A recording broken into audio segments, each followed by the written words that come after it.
Jelaskan pendekatan yang dapat digunakan dalam menangani individu sosiopatik. Jawaban: pendekatan yang dapat digunakan meliputi pendekatan rehabilitasi sosial, pendekatan hukum dan keadilan, dan pendekatan kesehatan mental. Pendekatan rehabilitasi sosial fokus membantu individu sosiopatik untuk berubah dan berfungsi secara sosial. Pendekatan hukum dan keadilan menekankan pada pertanggungjawaban individu atas perilaku menyimpang mereka, sedangkan pendekatan kesehatan mental memperhatikan aspek psikologi untuk membantu individu mengatasi dapat menjadi gangguan mereka. Apa saja faktor yang dapat mendorong terjadinya disorganisasi dalam suatu masyarakat? Jawaban: beberapa faktor pendorong disorganisasi sosial antara lain kemiskinan yang meluas, ketimpangan ekonomi yang besar, perubahan sosial yang tepat, ketidakstabilan politik, kerentanan terhadap pengaruh negatif dan media politik, kurangnya akses terhadap pendidikan dan layanan sosial. Faktor-faktor ini dapat mengganggu keseimbangan stabilitas sosial dalam masyarakat. 3. Jelaskan konsep deviasi individu dalam patologi sosial. Jawaban: deviasi individu merujuk pada perilaku atau tindakan yang menyimpang dari norma-norma sosial yang berlaku individu. Yang melakukan deviasi individu biasanya melanggar aturan nilai atau norma yang diterima oleh masyarakat. Deviasi individu dapat berkisar dari tindakan kriminal hingga perilaku yang dianggap tidak pantas atau tidak wajar dalam perilaku konteks sosial tertentu. 4. Apa yang dimaksud dengan deviasi situasional? Jawaban: deviasi situasional merujuk pada perilaku yang dianggap menyimpang dalam situasi tertentu, dapat diterima atau dimaklumi dalam situasi yang lain. Deviasi situasional menunjukkan bahwa norma dan nilai sosial bersifat relatif, tergantung pada konteks atau situasi yang tepat dalam perilaku terjadi. Contohnya, tingkah laku yang dianggap tidak pantas di tempat umum mungkin dianggap normal atau diterima dalam lingkungan tertutup atau kelompok tertentu. 5. Jelaskan konsep deviasi sistemik dalam patologi sosial. Jawaban: deviasi sistemik mengacu ketidakseimbangan atau disfungsi dalam sistem sosial atau struktur sosial suatu masyarakat yang menyebabkan perilaku menyimpang atau gangguan sosial. Faktor-faktor seperti ketidakkeadilan sosial ini, kesenjangan ekonomi yang besar, dan perubahan yang cepat dapat menyebabkan deviasi sistemik. Deviasi sistemik mencerminkan adanya gangguan dalam struktur sosial yang mempengaruhi perilaku individu dan kelompok dalam masyarakat. Contohnya, jika sistem pendidikan dalam suatu masyarakat mengalami disfungsi yang menyebabkan kurangnya akses pendidikan yang adil dan berkualitas, hal ini dapat menghasilkan deviasi sistemik seperti tingkat rendah literasi atau angka putus sekolah yang tinggi.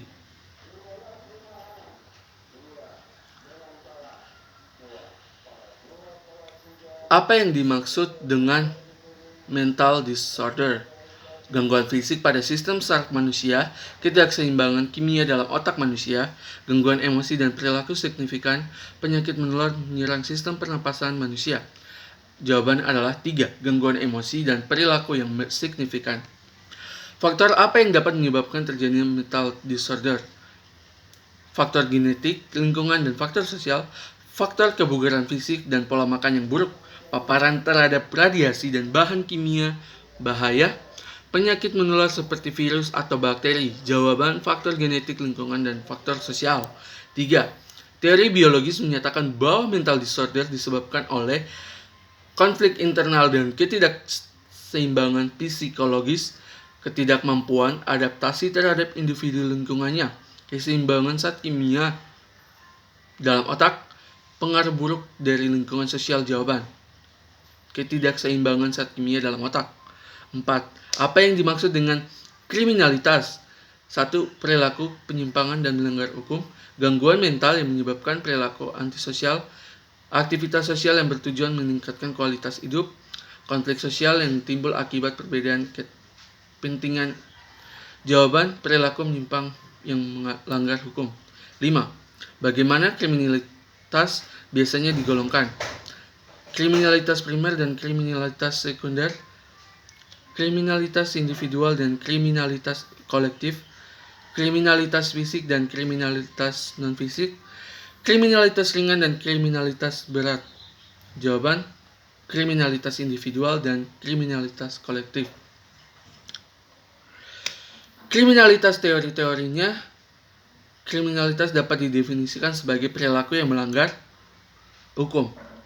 Upaya penanggulangan kriminalitas meliputi pendekatan dan preventif represif.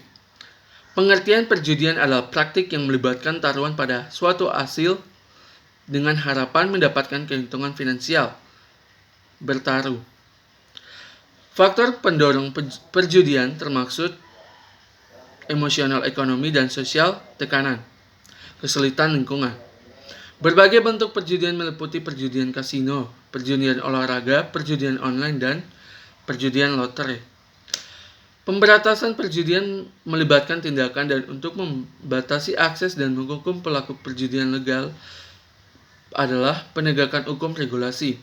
Pengertian pelacuran adalah praktik dengan imbalan materi keuntungan finansial, hubungan seksual. Faktor penyebab pelacuran meliputi ekonomi, sosial, ketidakstabilan, kesulitan, tekanan. Penggolongan pelacuran dapat dibagi menjadi pelacuran jalanan, pelacur rumah brodil, pelacuran daring, dan pelacuran pelanggan.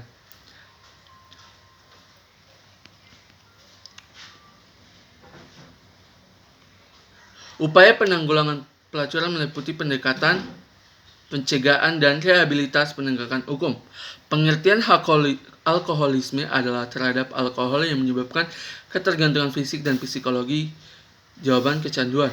Alkohol sebagai kawan dan sebagai lawan, mengacu pada dampak positif dan negatif alkohol terhadap individu dan jawaban kesehatan kehidupan sosial.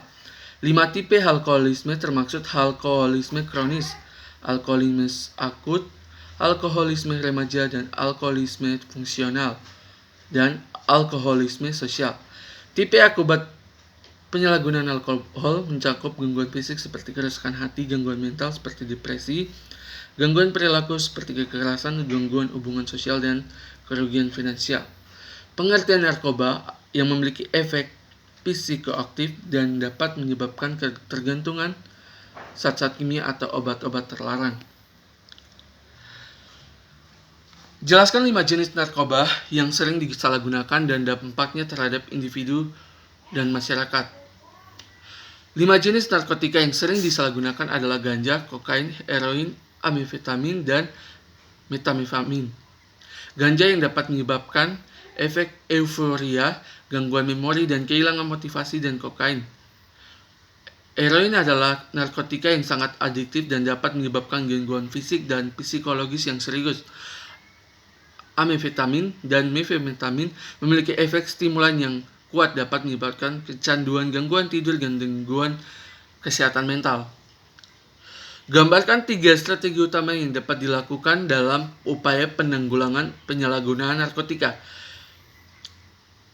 Contoh 3 strategi dalam penanggulangan penyalahgunaan narkotika adalah pencegahan, rehabilitasi, dan penegakan hukum. Pencegahan melibatkan upaya untuk meningkatkan kesadaran masyarakat tentang bahaya narkotika, edukasi tentang risiko penyalahgunaan narkotika, dan pembentukan lingkungan yang tidak mendukung penggunaan narkotika. Rehabilitasi bertujuan untuk membantu individu yang terjerat dalam penyalahgunaan narkotika untuk dipulih kembali kehidupan yang sehat. Penegakan hukum melibatkan tindakan hukum terhadap produsen, pengedar, dan pengguna narkotika ilegal. Jelaskan pengertian kenakalan remaja dan faktor-faktor yang dapat menyebabkan kenakalan remaja. Kenakalan remaja mengacu pada perilaku penyimpangan yang dilakukan oleh individu remaja seperti perilaku agresif, penyalahgunaan narkoba, pencurian, atau tawuran.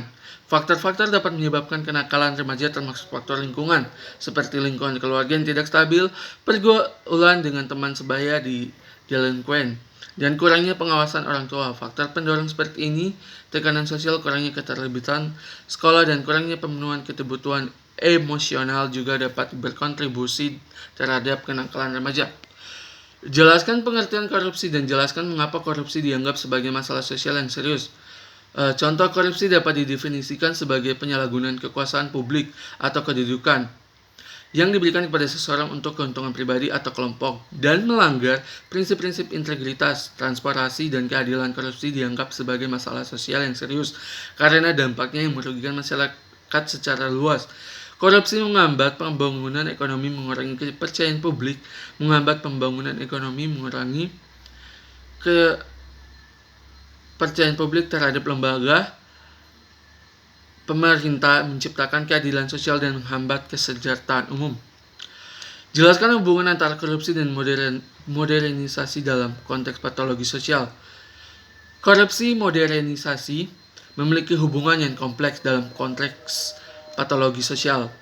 Sering dengan proses modernisasi muncul kebutuhan akan birokrasi yang lebih kompleks, investasi yang lebih besar, dan pengolahan sumber daya yang lebih efisien. Namun, modernisasi juga membawa tantangan baru seperti meningkatnya kompleksitas dalam sistem pemerintahan dan bisnis. Korupsi seringkali muncul sebagai respon terhadap perubahan ini.